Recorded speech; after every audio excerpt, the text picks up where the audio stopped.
Locked in an asylum and left to rot, a cowboy broke the doors and gave her freedom. The lock was a Scandinavian padlock, the good kind, brass shackle, and I know that because I'd stared at it for nearly 10 minutes before I did anything about it. Standing in a foot of mud outside a building that had no business being in this territory, in this county, on this earth. The rain had come in sideways off the plains, and my hat brim was running water down my collar, and I still just stood there, looking at that lock. That's where this story begins, not with how I got there with that lock. I had a cold chisel in my left hand and a 2-pound hammer in my right, and my arms were heavy from 3 days of hard country, and no sleep worth the name. The chisel was the one I kept in my bedroll for trail work, the one with the nick in the blade from a time I hit granite thinking it was shale, and I remember thinking, plain as anything, this is a sorry tool for this particular job, but it's what I had. I set the blade against the shackle, and I hit it. It didn't give. I hit it again. Still no. Somewhere behind that door, 60 feet of stone corridor away, if I'd read the outside of this place right, there was a woman I'd never met. I only knew her first name, Clara, and that she'd been put in here by the men who were supposed to be her family. That was enough. That was, in fact, the whole thing. Let me back up some. My name is Harlan Briggs.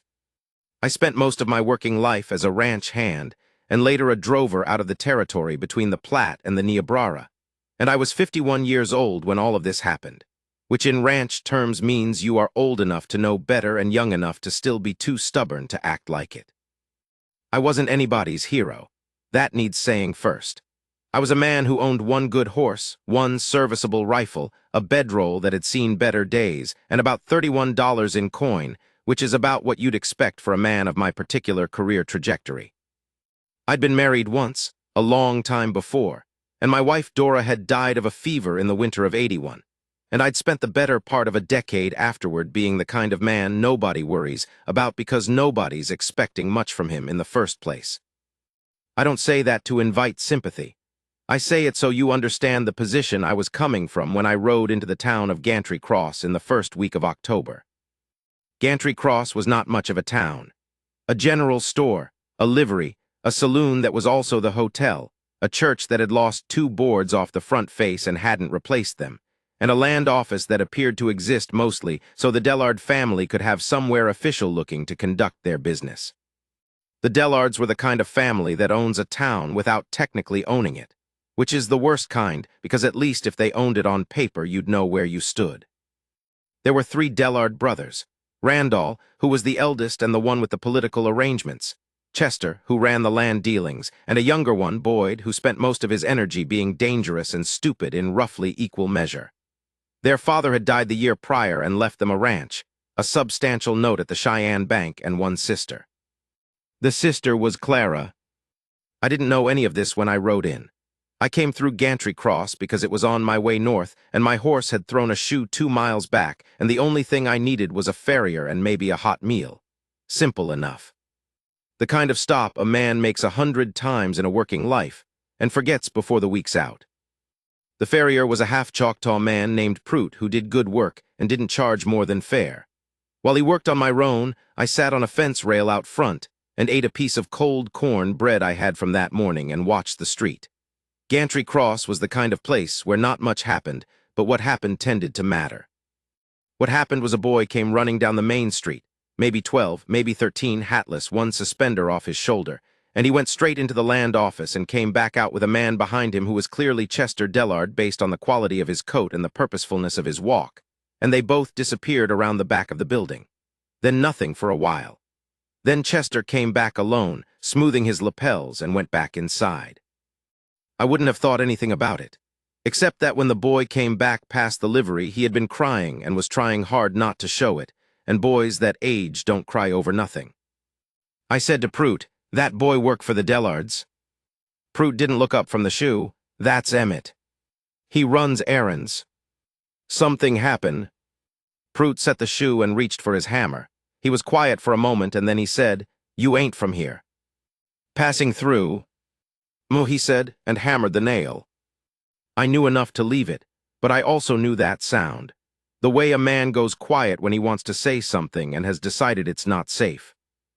I went and found the boy later. in the alley behind the general store where he was sitting on a barrel eating an apple, with the kind of deliberate focus a person has when they don't want their face seen. I didn't make a production of it. I just sat down on a crate nearby and took out my tobacco pouch and started rolling a cigarette, which gave both of us something to not look at each other over. After a while he said, "You're the man who came in with the roan." "That's right. Prout fixed her up good, he always does." "He does," I agreed. We sat with that. Then he said, "You know about Miss Clara." "I don't know anything about anything in this town," I said. "I'm just passing through." He nodded, finished the apple, threw the core at the fence and missed. "She's the Dellard sister, the youngest. She was supposed to inherit a third of the ranch same as them. That's what their daddies will said." I waited. "They put her away," he said. "6 months ago, told the county she'd gone hysterical after their father died. Sent her to the Callaway house up on the Fork Road about 8 miles north." He said the name of that place like it had a bad taste to it. "It ain't a real hospital. Everybody knows it, but nobody says it. It's just where Randall Dellard needed her to be so the will could be contested, and the inheritance could go 3 ways into 3 brothers' pockets instead of 4 ways divided." I asked him what kind of place the Callaway house was. He looked at me for the first time directly. He had gray eyes, serious for his age. "The kind of place," he said, "where they put people to keep them quiet, women mostly, women whose families need them to be somewhere." I rolled the cigarette between my fingers. I hadn't lit it. "She wrote me a letter," the boy said. "Through a woman who does laundry for the house. I've known Miss Clara my whole life. She used to bring food to my mother when she was sick. He stopped. "She's not crazy. She never was. She's smart and she's good and she's in there because her brothers need her money." He reached into his shirt and took out a folded piece of paper and held it out to me. I didn't take it right away. I looked at him. "Why are you telling me this?" I said. "Because you're the first stranger who's come through in 2 months that the Dellards don't already own," he said. "And because I'm 13 years old and I can't do anything about it." I read the letter twice standing in that alley, then a third time. It was written in a small, precise hand on the kind of paper that had been reused. You could see the ghost of previous writing underneath the lines. She'd gotten hold of a stub of pencil somehow and pressed hard enough that the letters were clear. The letter said plainly what she was and where she was and how she'd been put there and what she needed. No hysteria in it. No performance. Just the facts laid out in order, the way a person does when they know they have limited space and unlimited need. At the bottom she'd written, "I do not know who Emmett will find, but whoever reads this, I am asking not for rescue but for witness. If anyone outside these walls knows I am here and why, it changes what can be done to me." I stood there in that alley for a long time. Here is something true about me. I am not a man who acts fast, never have been. I think things through, sometimes too long, and by the time I've thought them all the way around, most situations have resolved themselves one way or another without my involvement. Dora used to say I would outweight a glacier. I took it as a compliment. She didn't always mean it as one. But there is a different kind of slow, and it's the kind where the thinking is already done, and you're just standing there watching yourself work up to what you already know you're going to do. I put the letter in my vest pocket. "Does anyone in this town have authority over the Dellards?" I asked the boy. "The county sheriff is Randall's brother-in-law. Federal marshal. Nearest one is in Laramie, 4 days. Judge. Circuit judge comes through twice a year. Was just here in August." I nodded slowly. "All right," I said. Emmett looked at me. "What does all right mean?" "It means I'm thinking." "How long does that take you generally?" I almost smiled. He reminded me of a nephew I'd had once, before the fever took the whole family that winter. Sharp-edged and careful, the way some boys are when they've had to be. "Not long," I said. I found out what I needed to know about the Callaway house from 2 sources. The laundry woman the boy had mentioned. A wide, solid woman named Beulah who didn't trust me initially and was right not to told me, after about 20 minutes of me being plainly honest about who I was and what I wasn't, that the house had 7 patients currently and a staff of 4, one of whom was a night man who drank. She told me the layout of the building as best she knew it from making her weekly deliveries. She told me which wing the women were in and roughly where in that wing. The second source was a man I bought a drink for at the saloon that night. He'd worked at the house for 3 months before quitting. He told me about the locks, exterior padlocks of the good Scandinavian kind on the outer gate and the wing corridor doors, and interior latches on the individual rooms that could be thrown from outside. He told me the night man was named Dub, and that Dub started his whiskey around 9 and was generally past useful by 11. I got the cold chisel and the hammer from my bedroll. I thought about writing a letter to the federal marshal in Laramie, and I did write it, addressed it, gave it to Emmett to post in the morning. That would take 4 days to arrive, and then whatever came back would take another 4. 8 days was a long time to be in that place if you didn't need to be. I'd been in tight spots before, not like this one, not a locked building, but places where waiting for legitimate help was a choice between slow, bad, and fast action. And I knew that the letter was the right thing in the long run, and that the long run sometimes didn't help you in the moment you were in. I saddled the roan at 10:30. The rain had started by then, that sideways plains rain that doesn't come straight down, but finds the gaps in your gear no matter what. I rode north out of Gantry Cross without hurrying because hurrying draws attention, and I didn't have anything to hurry toward yet. 8 miles in that rain, in the dark, my roan picking her feet up careful on the road that was already going soft. The Calloway house sat back from the road behind a split-rail fence that was more symbolic than functional, and a gate with that Scandinavian padlock on it.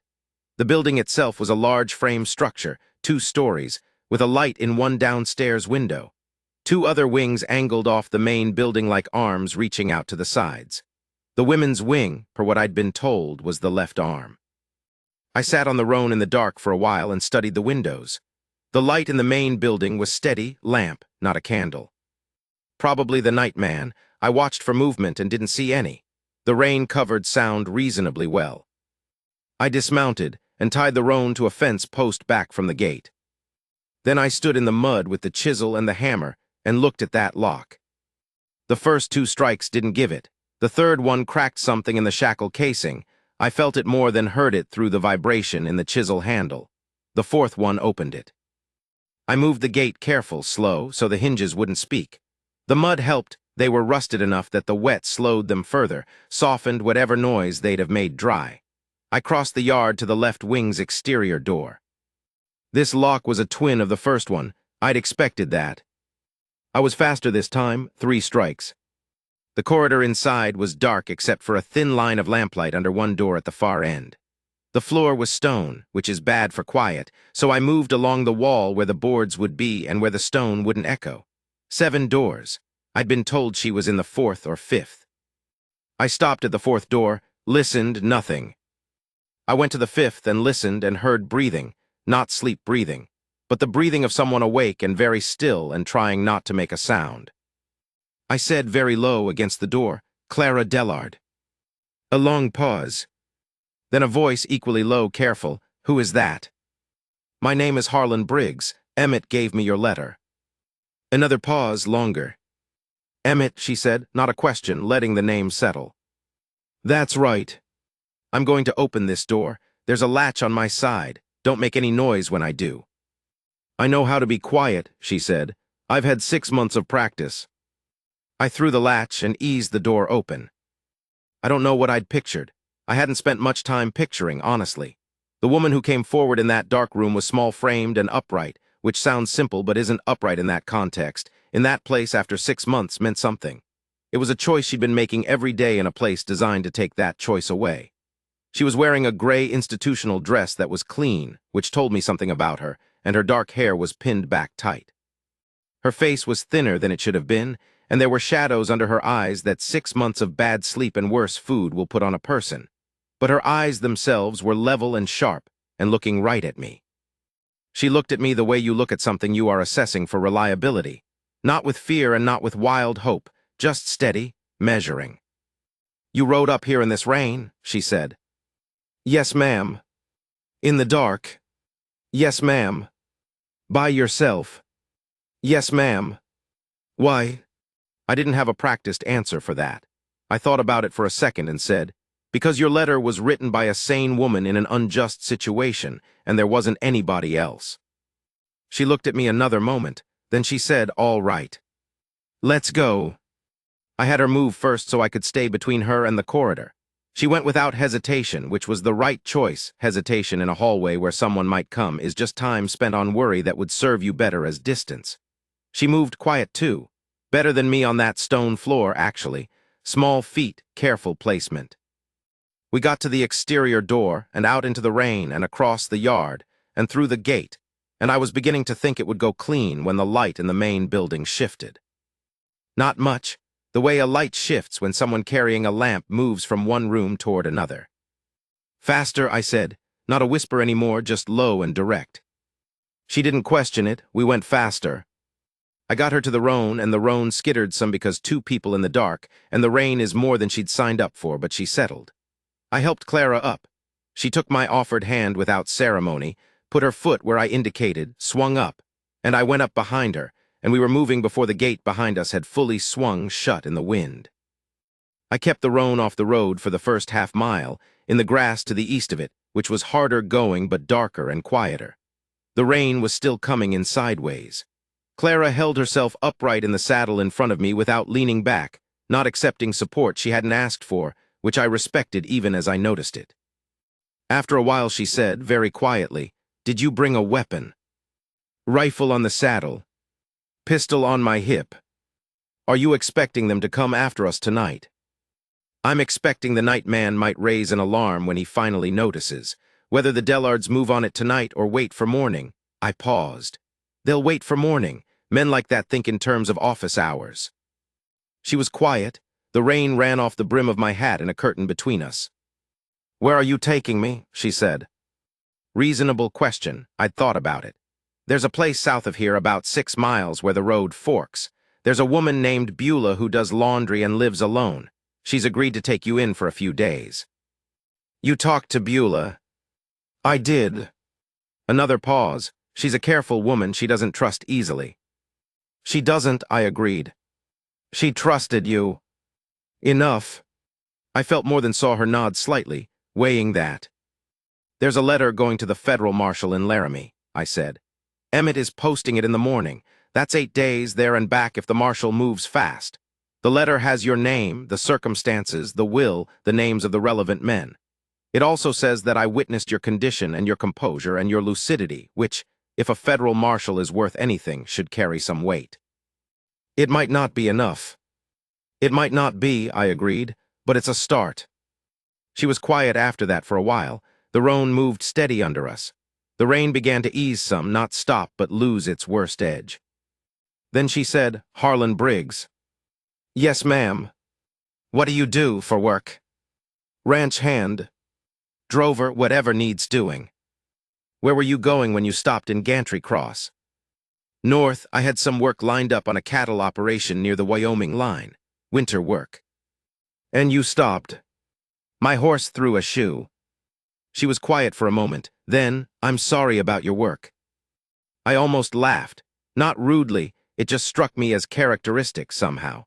The woman had been in a fraudulent institution for 6 months and was riding through the cold rain in the dark, and what she said was, "I'm sorry about your work." "It'll keep," I said, "or it won't, and there'll be other work." "Still." "Yes, ma'am." We rode. Beulah lived in a low house set back from the fork road, behind a stand of cottonwood that was already losing its leaves.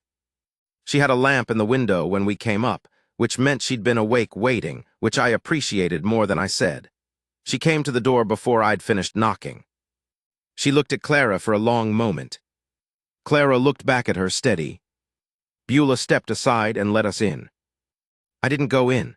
I waited on the step while the door was open and Beulah went to get something warm to drink and Clara stood in the lamplight of Beulah's kitchen, and I got my first real look at her in the light. She was somewhere in her late 20s.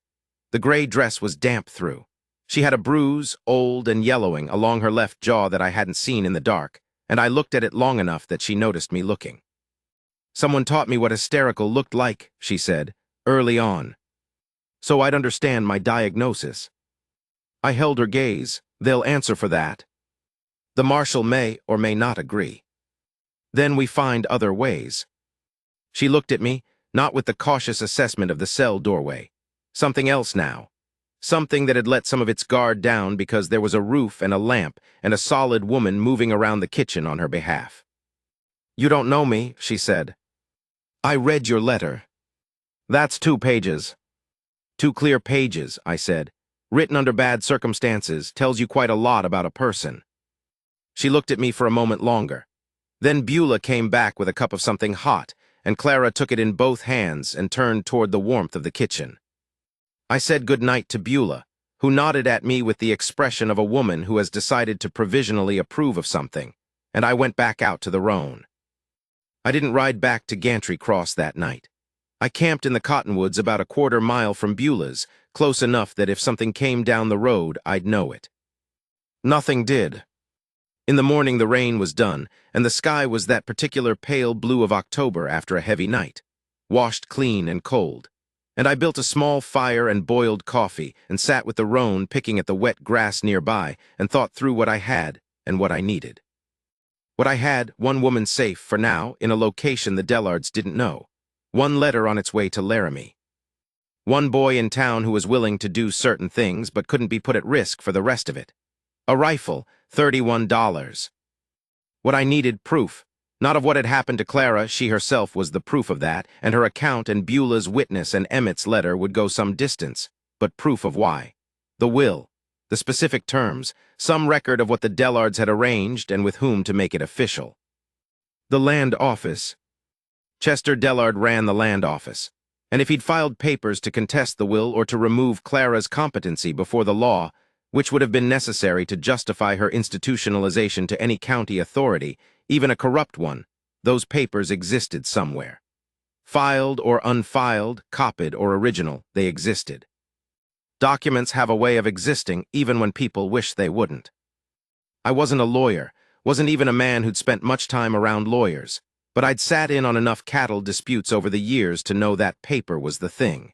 The Dellards had used paper to put Clara away. Paper was what would get her out. I went back to Gantry Cross by a different road, coming in from the south rather than the north, which meant I arrived looking like a man who'd slept at the saloon and was just now getting about his business, which was the impression I was after. I found Emmett at the general store sweeping the front step. The letter was posted.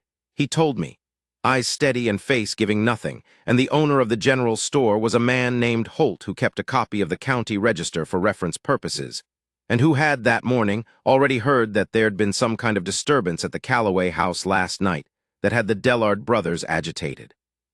"How agitated?" I said. "Boyd rode north at first light," Emmett said. "Chester was at the sheriff's by 8. Randall, I don't know, he hasn't been seen yet." The unhurried one, I thought. Randall would be the one who understood that the paper was the thing too. "Emmett," I said, "I need you to do something that has some risk to it. I need you to think about whether you're willing." He set the broom against the wall. "Tell me what it is first." "Fair enough." I told him what I needed, access to the land office files. Not the originals, I didn't want to take anything that wasn't mine to take, and missing originals would be noticed and called theft. Copies. Emmett was 13 and could write in a clear hand, which I knew because I'd read his letter to Clara forwarded through Beulah. He'd been in the land office 100 times on Dellard errands. He had a reason to be there. "If Chester's with the sheriff," Emmett said, "the office might be empty." "That's what I'm thinking." "What am I looking for?" "Anything filed in the last year regarding Clara Dellard. Competency proceedings. Will contest. Any medical statement or certificate with her name on it." He thought about it for about 15 seconds. Then, "How long do I have before Chester gets back?" "I'll keep watch from the street. If he comes back, I'll be past the window with my hat in my hand within 30 seconds.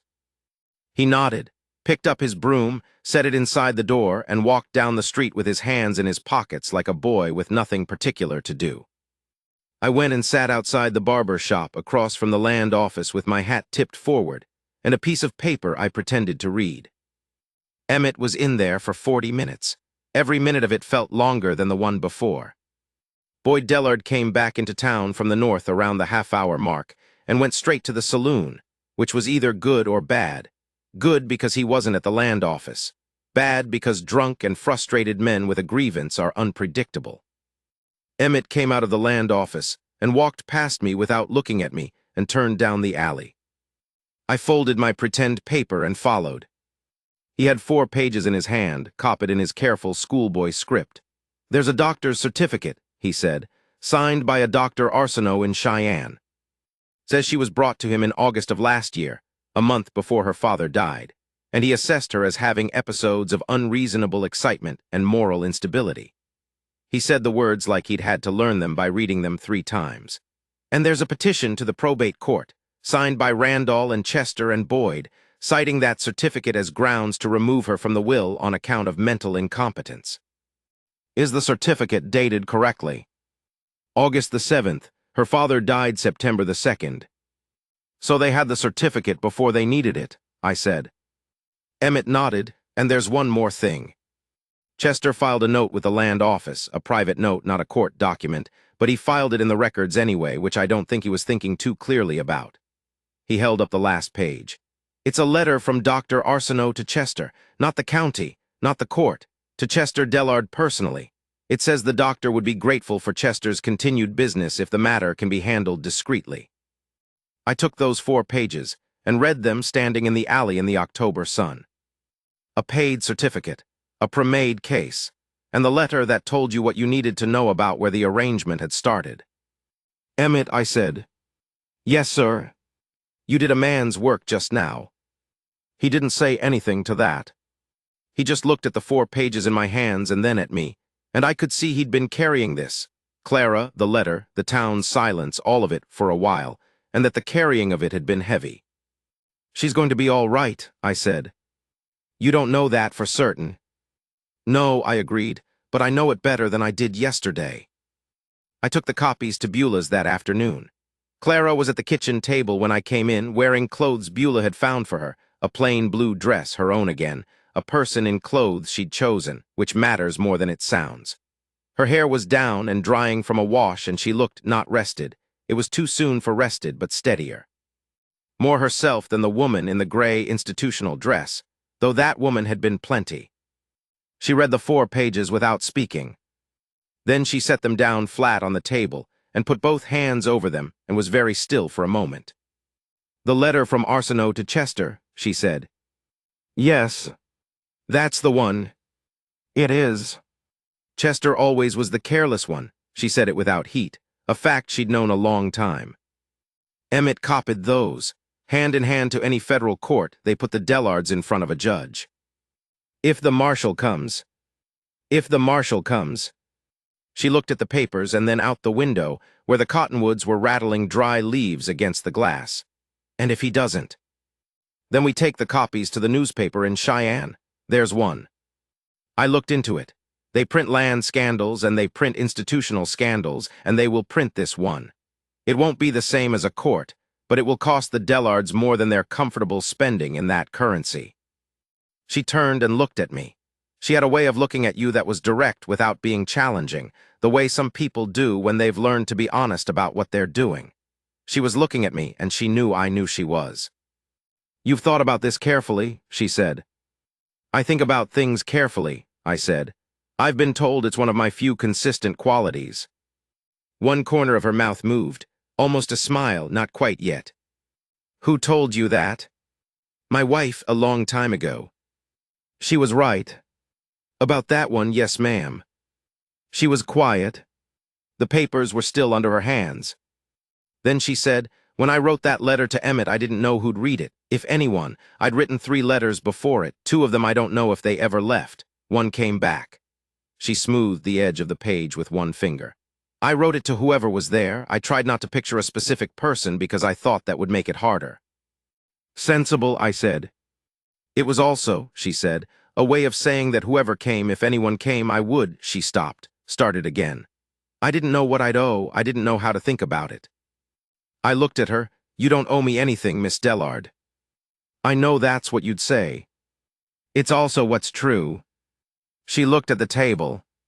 The light through Beulah's kitchen window was the low, flat light of October afternoons, the kind that makes everything look like it's been there a long time. "I used to manage the ranch accounts," she said. "When my father was sick the last 2 years, I did the books, I handled the payroll, I negotiated 2 contracts with the railroad and one with a beef buyer out of Denver. My brothers knew that. They let me do it because it was useful to them and they didn't want the work. She said this steadily, not with bitterness, just with precision. And then when my father died and the will was read, and my third was there in writing, they decided that a woman who could do all that was suddenly a woman with unreasonable excitements and moral instability. Yes, ma'am. I was very good at that work. I don't doubt it. She lifted her eyes. I want my life back, Mr. Briggs, not just out of that building, my actual life. The accounts, the contracts, the decisions, what was mine. I know, I said. That's what we're building toward. She held my gaze for a moment. Something in her face settled, not softened. Nothing so passive as that, but settled, the way a person settles when they've decided to trust the ground they're standing on. All right, she said. The marshal came in 6 days, not 8. A man named Garrett, lean and unhurried in the way of men who have done this work long enough not to need to look busy about it. He arrived in Gantry Cross mid-morning on the 6th day and went first to the sheriff, which was procedure. And then he went to the Dellards, which was also procedure. And then he came to Beulah's house, which was because my letter had given him the address. I was there when he arrived. I'd stayed within a few miles of Beulah's for the 6 days, camping in the cottonwoods or riding the perimeter, just to be there if the Dellards came looking before the marshal showed. They'd come once, buoyed with 2 men I didn't recognize, riding slow past the fork road in a way that wasn't accidental. They stopped at the gate. They looked at the house. The way of men who aren't certain and are deciding whether to be. I was in the trees to the east with the rifle across my knees, and I didn't do anything except be there, and they rode on. The next day, Randall sent a man with a message to Beulah that she ought to think carefully about who she was sheltering and what it might mean for her laundry business. Beulah sent the man back without an answer, which was a cleaner answer than anything she could have said. When Marshal Garrett came to the door, I let him in and let Clara do the talking, because she was the one it mattered for and she was better at it than I would have been. She laid the situation out in about 15 minutes. The will, the certificate, the timeline, the papers Emmett had copied. She spoke with the precision she'd described using on railroad contracts, and she watched Garrett's face for what he understood and repeated anything that hadn't landed. When she was done, he said, "This Dr. Arsenault in Cheyenne. If you check his practice, you'll find other families have used his services for similar purposes," Clara said. "I believe I'm not the only one." Garrett looked at the 4 copied pages for a moment. Then he looked at me. "You're the man who went up to the house." "Yes, sir." "By yourself." There wasn't anyone else available at short notice. He had the kind of expression that doesn't show much but isn't blank either. He looked at me for a moment the way a man looks at something he's deciding how to categorize. Then he looked back at the papers. "The letter from the doctor to the Dellard brother," he said. "The original of this is in the land office files." "Filed by Chester Dellard," I said. "In his own land office, I told you, careless one." Garrett allowed himself one slight expression that was either amusement or weary recognition. "All right," he said. He stood. "Miss Dellard, I'd like you to come with me to the county seat where you can give your account to the probate judge. The sheriff's relationship to the Dellard family makes him unsuitable for this proceeding, which I'll note in my report." He picked up the 4 pages. "May I keep these?" "They're copies," Clara said. "Keep them." He nodded, then he looked at me again. "Mr. Briggs." "Marshal. You done anything like this before?" "No, sir." "Did it feel like you thought it would?" I thought about it, the rain, the mud, the chisel, the corridor, Clara in the gray dress in the dark, measuring me. "It felt like something that needed doing," I said. "I don't think I had a thought about how it would feel." He nodded once slowly, as if that was more or less the right answer. Then he put on his hat and went to the door. "It took a month and a half. That's not a complaint, it's just what it took. Courts take what courts take. I won't detail all the proceedings because I wasn't present for half of them and understand maybe a quarter of what I was present for. What I can tell you is that Randall Dellard hired the best lawyer in Cheyenne, and the lawyer was, by every account, very good. And it still went against the Dellards because Chester's filed letter was what it was, and you can't lawyer a document out of its own plain meaning. Dr. Arsenault was another matter, and one I don't know the full resolution of. I heard he'd practiced this kind of medicine for at least 3 families in the territory, and that the marshal's office in Cheyenne had an interest in him, but what came of it I can't say for certain. What I can tell you is what happened on a Wednesday in late November, which was cold and clear in the way that November gets out there when the clouds have been pushed east, and the sky is that high, hard blue that looks like something solid. I was at a livery on the south side of the county seat, not Gantry Cross, the actual county seat, a larger town called Millbrook, doing some work for the livery owner in exchange for keeping the roan there through the proceedings, because $31 doesn't last 6 weeks. I was forking hay out of a loft when I heard Clara's voice below, talking to the livery man. I came to the edge of the loft.